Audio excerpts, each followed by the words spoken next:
Le président de l'Assemblée législative de transition, Ousmane Boukma, à la 14e conférence des présidents d'Assemblée et des sections de la région Afrique de l'APF. Sous forme de dossier, nous reviendrons sur les tenants et les aboutissants de cette conférence avec notre reporter Alizeta Kwanda. 5 commissions à l'Assemblée législative de transition, 5 missions d'information parlementaire. Sur une thématique précise, chaque commission a organisé sa mission d'information. La gestion des fonds de financement d'activités génératrices de revenus, les violences basées sur le genre, les conditions de détention en milieu carcéral sont entre autres sujets abordés et nous ferons une part belle aux objectifs et à l'organisation de ces missions dans ce magazine. Vous êtes à la tribune du Parlement, merci de nous suivre.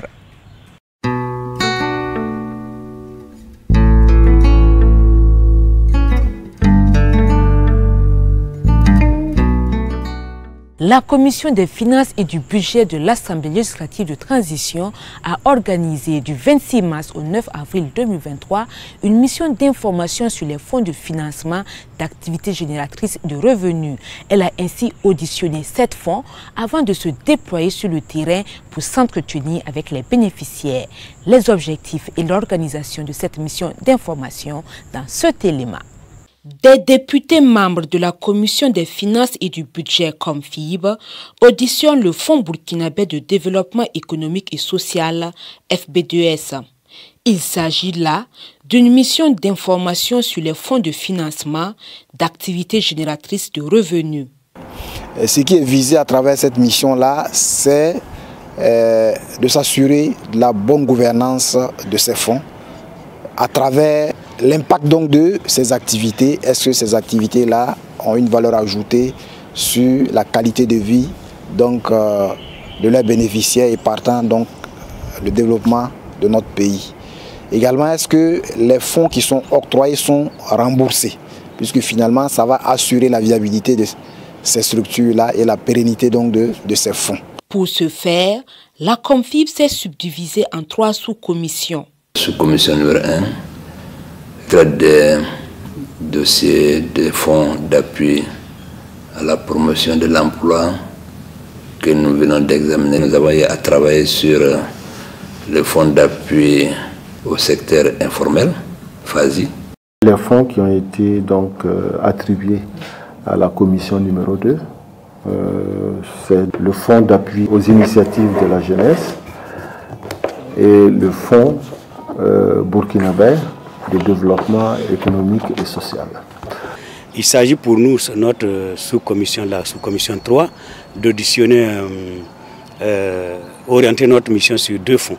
Le fonds de développement de l'élevage et le fonds d'appui aux activités rémunératrices des femmes, FARF. Au total, 7 structures de fonds de financement ont été auditionnées avant la phase terrain où les sous-commissions ont rencontré les bénéficiaires. À terme, cette mission devrait permettre d'améliorer l'offre en crédit au profit des bénéficiaires et le mode de fonctionnement des différentes structures de financement.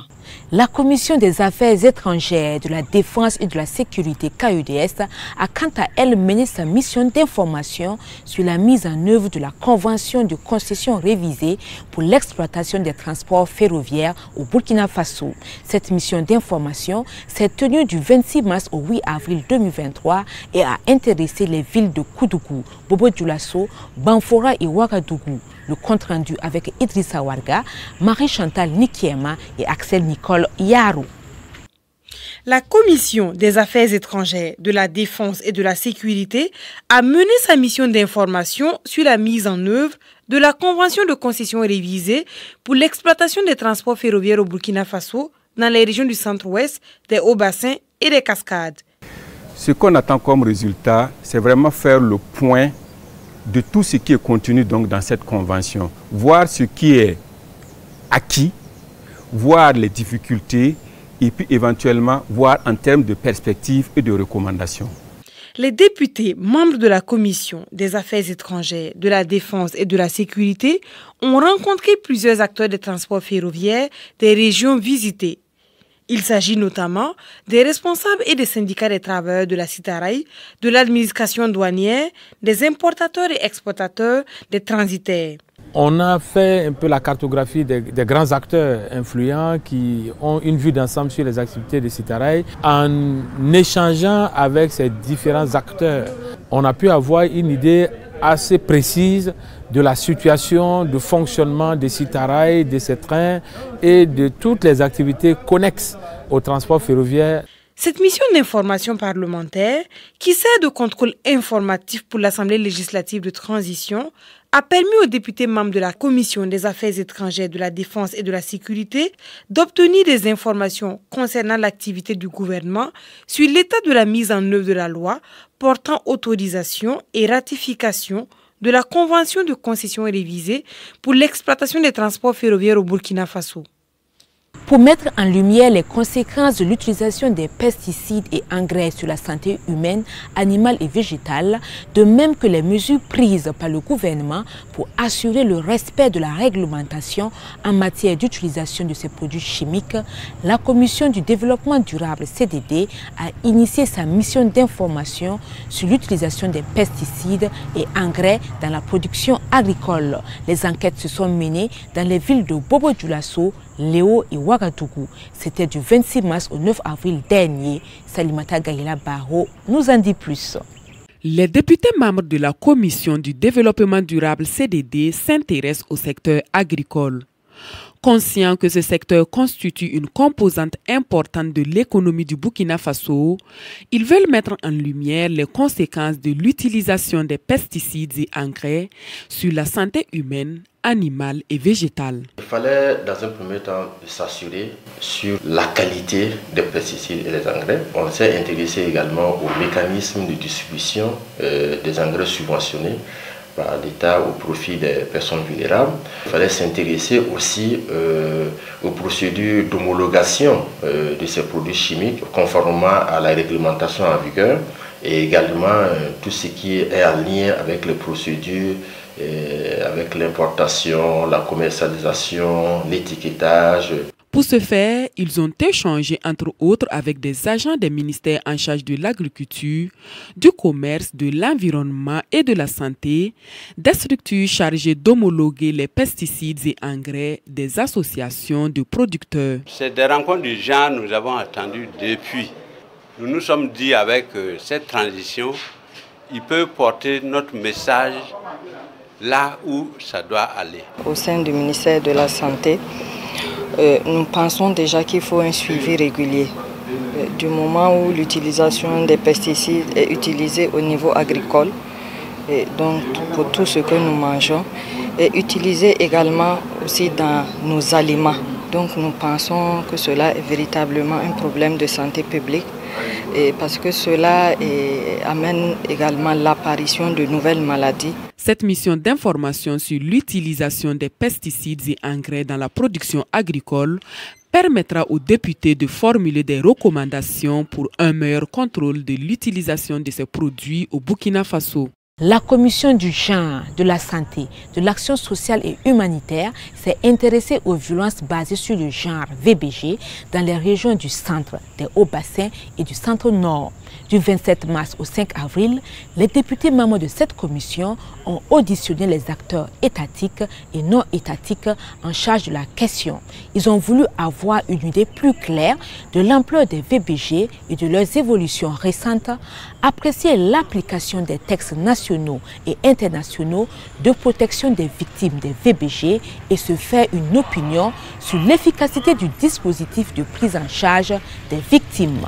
On en sait davantage avec Innocent Darankoum et Agatha Judith Kimadi. Aïcha, 10 ans, est victime de violences physiques et morales. Après de multiples sévices corporels, elle a été obligée de fuir de chez sa patronne pour avoir la vie sauve.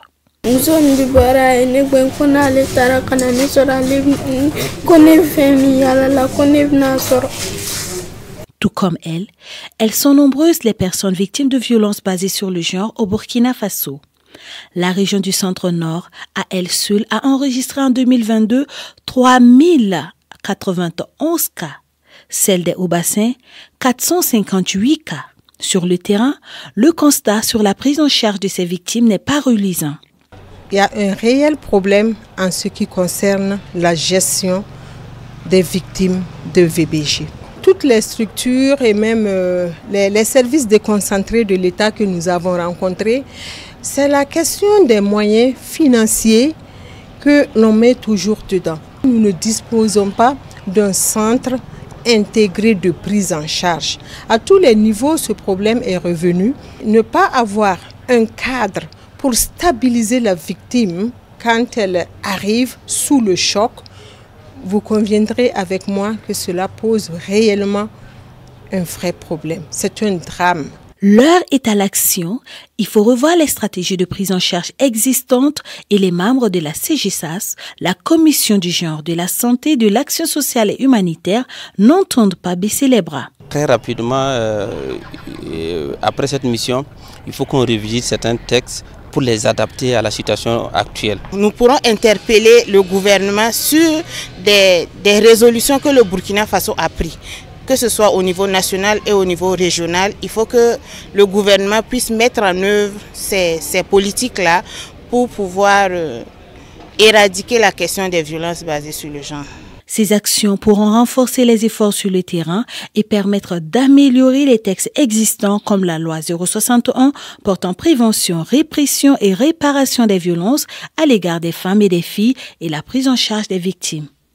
La Commission des affaires générales, institutionnelles et des droits humains KJDH a tenu du 26 mars au 9 avril dernier sa mission d'information sur les conditions de détention dans les prisons civiles et dans les cellules de garde à vue des commissariats de police et des brigades de gendarmerie. Cette région du pays ont reçu à cet effet la visite des députés membres de la KJDH, une mission ponctuée d'échanges avec les acteurs de l'univers carcéral et de visite des cellules de détention. Le point avec Emmanuel Drabo et Alain Koulibaly. L'on se croirait dans un magasin ou une cuisine de fortune. Il n'en est point. Il s'agit plutôt d'une cellule d'incarcération de la maison d'arrêt et de correction de Bobo-Dioulasso. Ici, près d'une centaine d'âmes vivent côte à côte, partageant la même aire et les sanitaires. À Koudougou, c'est l'effroi. La surpopulation amène certains pensionnaires à élire domicile dans les toilettes, ou presque. À Lamako, les sanitaires sont défectueux. Craignant de se faire mouiller par les excréments de leurs co-détenus du haut, ceux du rez-de-chaussée s'improvisent plombiers et installent une canalisation de fortune. Que dire des repas servis une fois par jour? Du taux de maïs qui n'a visiblement pas bonne mine ce midi sera servi aux détenus de la MAC Koudougou. À Lamako, c'est du haricot qui est au menu.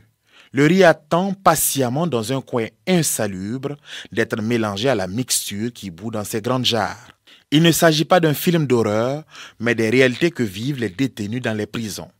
Des réalités constatées par les députés de la KJDH en mission d'information. Nous avons visité des cellules dans lesquelles les prisonniers dormaient même dans les toilettes. C'est vraiment des conditions dans lesquelles on ne souhaite pas que des êtres humains puissent être. Sans langue de bois, les constatations sont relayées au ministre de la Justice pour trouver des solutions le plus rapidement possible. Elle prend bonne note et rassure. Nous avons eu le privilège d'écouter leurs constatations, leurs recommandations qui sont très pertinentes et nous allons nous atteler à les mettre en application pour améliorer la situation des personnes détenues au Burkina Faso. Joignant l'acte à la parole, les députés ont fait œuvre utile durant cette mission en offrant aux différents pénitenciers des vivres. Le vendredi 31 mars 2023, les élèves étoiles des tableaux d'honneur de l'édition 2022 ont effectué le déplacement à l'ALT le temps d'une visite guidée. Ils ont ainsi appris sur le mode de fonctionnement du Parlement. Ces élèves ont également rencontré le chef du Parlement, Ousmane Bougma, avant de prendre part à la 12e nuit des TH. Une cérémonie qui s'est tenue le samedi 1er avril 2023 à la salle des banquets de Ouaga 2000. Anatole Nakou Alizeta Nakanabo Kwanda et sa presse Hippolyte Milogo pour le compte-rendu. La cuvée 2022 des élèves étoiles des tableaux d'honneur à l'Assemblée législative des transitions. Une visite guidée des lieux et une découverte de l'hémicycle pour mieux comprendre le travail parlementaire. Ils nous ont fait un peu le résumé de tous les personnages, les personnalités qui ont précédé à l'Assemblée de la transition. Nous étions très fiers aussi parce que ça nous donne aussi une idée de qui étaient ces personnages-là et aussi si nous aussi nous pouvons devenir comme eux. Reçus dans la salle de conférence des présidents, ces élèves étoiles échangent à bâton rompu avec le chef du Parlement. Je voudrais féliciter les étoiles que vous êtes. Vous féliciter parce que chacun de vous, dans les domaines respectifs, dans les écoles où vous êtes des exemples, des modèles. Mais bien sûr, vous êtes des modèles aujourd'hui. Tout mon souhait, c'est que vous soyez des modèles de demain. Pour marquer la volonté du Parlement d'accompagner l'événement, le président de l'Assemblée législative de transition, haut patron de la nuit des TH dans la salle des banquets de Ouagadougou, a donné le clap de lancement de la nouvelle saison des tableaux d'honneur édition 2023.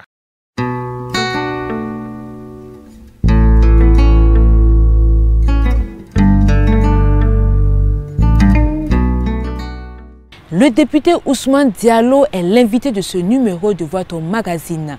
Avec lui, il sera question des enjeux de la 14e conférence des présidents d'Assemblée et des sections de la région Afrique de l'Assemblée parlementaire de la francophonie APF. Il répond aux questions de Alizeta Nakanabo Kwanda.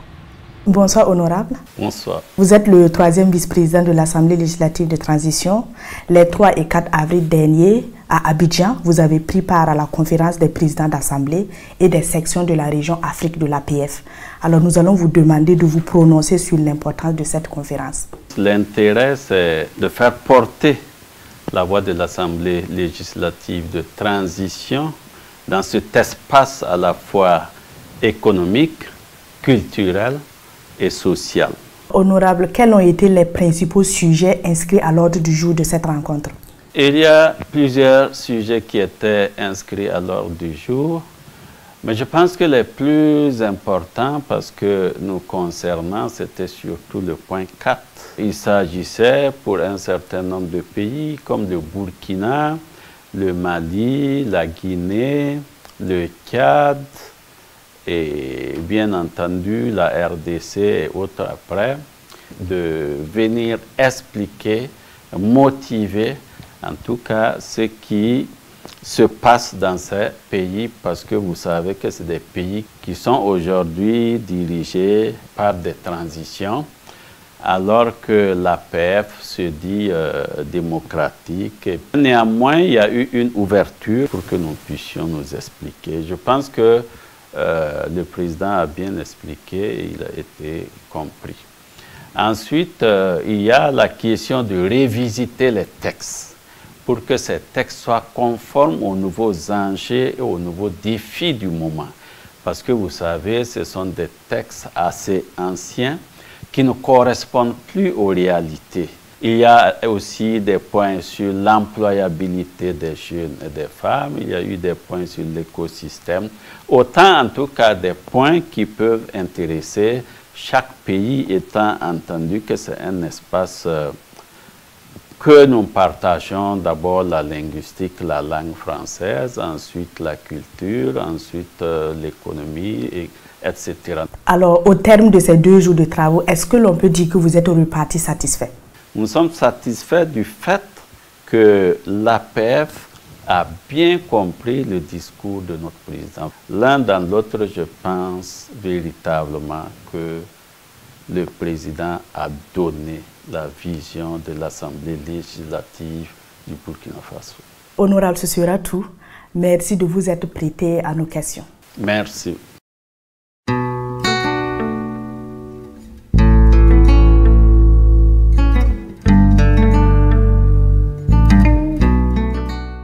Le président de l'Assemblée législative de transition, le Dr Ousmane Bougma, et une délégation de parlementaires ont participé les 3 et 4 avril 2023 à Abidjan, en Côte d'Ivoire, aux travaux de la 14e conférence des présidents d'assemblée et des sections de la région Afrique de l'APF. Des sujets d'intérêt commun et d'actualité au regard des réalités des pays membres de l'espace francophone ont fait l'objet d'échanges. Ousmane Bougma, à sa prise de parole, a rappelé l'état de la situation sécuritaire et humanitaire au Burkina Faso. Plus de détails dans ce dossier signé Alizeta Kwanda Nakanabo.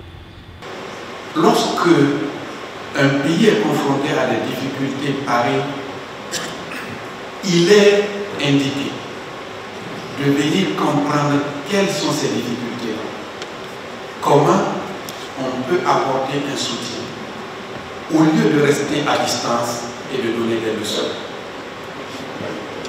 40% du territoire est occupé. Nous avons une situation humanitaire insoutenable.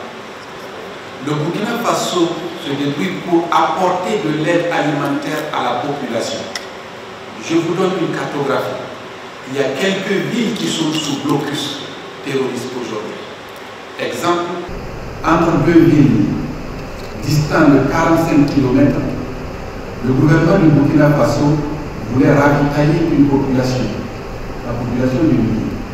Les 45 km, nous avons mis une semaine pour les parcourir. Pourquoi? Parce que sur le tronçon, les groupes armés terroristes ont mis des mines. Allez-y dire à cette population qu'il y a une rupture à l'ordre constitutionnel et que nous devons repartir rapidement à l'ordre constitutionnel. Des propos qui attestent que pour l'heure, le retour à l'ordre constitutionnel normal n'est pas une priorité pour le pays des hommes intègres. La priorité, c'est le retour de la paix et de la quiétude. En lieu et place des sanctions, Ousmane Bougma, du haut de la tribune, engage ses pairs à la solidarité et à l'accompagnement. Nous avons la conscience qu'il nous faut la démocratie, et une vraie démocratie, où nous apportons le développement à notre population. Et pour ça, nous avons besoin de l'appui, surtout de nos pays frères. Nous avons besoin qu'ils comprennent et qu'ils acceptent cela. Au sortir de ce rendez-vous, la délégation parlementaire burkinabé se dit satisfaite. Nous avons eu l'occasion d'exprimer ce que le Burkina pense, d'exprimer et d'exposer les problèmes que nous vivons au Burkina Faso. Et désormais, ils savent dans quelle direction nous voulons aller. Présente à Abidjan, la délégation burkinabé a participé à l'ouverture de la session ordinaire de l'Assemblée nationale de la Côte d'Ivoire. Une occasion pour le président de l'Assemblée législative de transition d'échanger avec son homologue ivoirien Adama Bictogo sur la coopération qui existe entre les deux pays frères d'une part et d'autre part sur les possibilités de renforcement de cette coopération afin que la Côte d'Ivoire puisse appuyer le Burkina Faso dans sa lutte contre le terrorisme.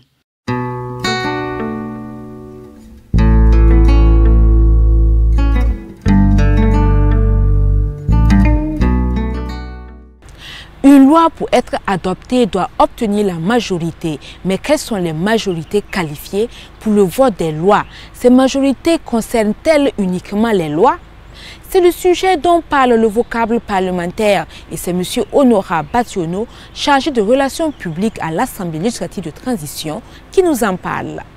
Une majorité qualifiée dans une Assemblée législative s'entend par le nombre de voix acceptées pour être soit élu à un poste, pour ce qui concerne les postes, soit pour adopter un texte, pour ce qui concerne les lois. La majorité qualifiée pour le vote des lois n'est pas la même selon que nous avons affaire à un projet de loi référendaire ou à un projet de loi portant révision de la Constitution ou même à un projet de loi organique ou encore à un projet de loi ordinaire. Quand c'est un projet de loi référendaire, l'article 164, alinéa 1, dispose que le texte est réputé avoir été adopté s'il obtient la majorité des suffrages exprimés. Cette disposition ne précise pas s'il s'agit d'une majorité absolue ou s'il s'agit d'une majorité simple. Quand c'est un projet de révision de la Constitution, l'article 164, alinéa 3 de la Constitution, donne la majorité qualifiée aux 3/4 des membres de l'Assemblée. Dans ces conditions, le projet de révision de la Constitution est adopté sans recours au référendum. Un exemple, l'Assemblée législative de transition est composée de 111 députés. Si un projet de révision de la Constitution est engagé, et si au moins 54 députés votent pour, cela correspond aux 3/4 des voix en jeu. Quand c'est un projet de loi organique, la majorité qualifiée pour l'adoption est la majorité absolue. La majorité absolue s'entend par la moitié plus une voix, au moins. Une voix au moins. Toujours un exemple, l'ALT compte 71 députés. Pour obtenir la majorité ici, on prend 71, on divise par 2, le résultat c'est 35,5. Mais comme il n'y a pas de 2000 personnes, on va enlever à 36. Ce qui va donner donc 36 plus 1, 37. La majorité absolue ici, qualifiée, est de 37 voix, au moins. Quand c'est une loi ordinaire, la majorité simple ou encore majorité relative suffit. La majorité du nombre de votants présents ce jour constitue une majorité. Pour parler de la majorité qualifiée, en ce qui concerne les postes de responsabilité, il convient de parler d'abord de l'installation des députés. La validation du mandat de nouveaux députés s'est faite par le bureau d'âge, lequel bureau d'âge est composé du député le plus âgé à l'état civil et des 2 plus jeunes députés. Les députés ayant déjà eu l'onction de la population ou des différents groupes, la validation d'un mandat s'est faite par un simple rituel d'appel et d'acclamation, suivi de la caution avec la frappe du maillet. C'est le marteau que le président frappe après l'adoption d'un texte. Ce geste donne force à la loi. Si majorité qualifiée il y a, cela peut être l'acclamation des autres députés et le mandat est validé. La majorité qualifiée pour élire le président de l'Assemblée législative de transition est la majorité absolue au premier tour et les majorités simples au tour suivant. Pour ce qui concerne les membres du bureau, ils sont tous élus dans les mêmes dispositions que le président de l'Assemblée législative de transition, à savoir la majorité absolue au premier tour et les majorités simples au tour suivant. Nous sommes au terme de ce magazine. Tout le plaisir a été pour moi de l'avoir présenté et je vous souhaite une excellente suite de programmes sur les antennes de la RTB.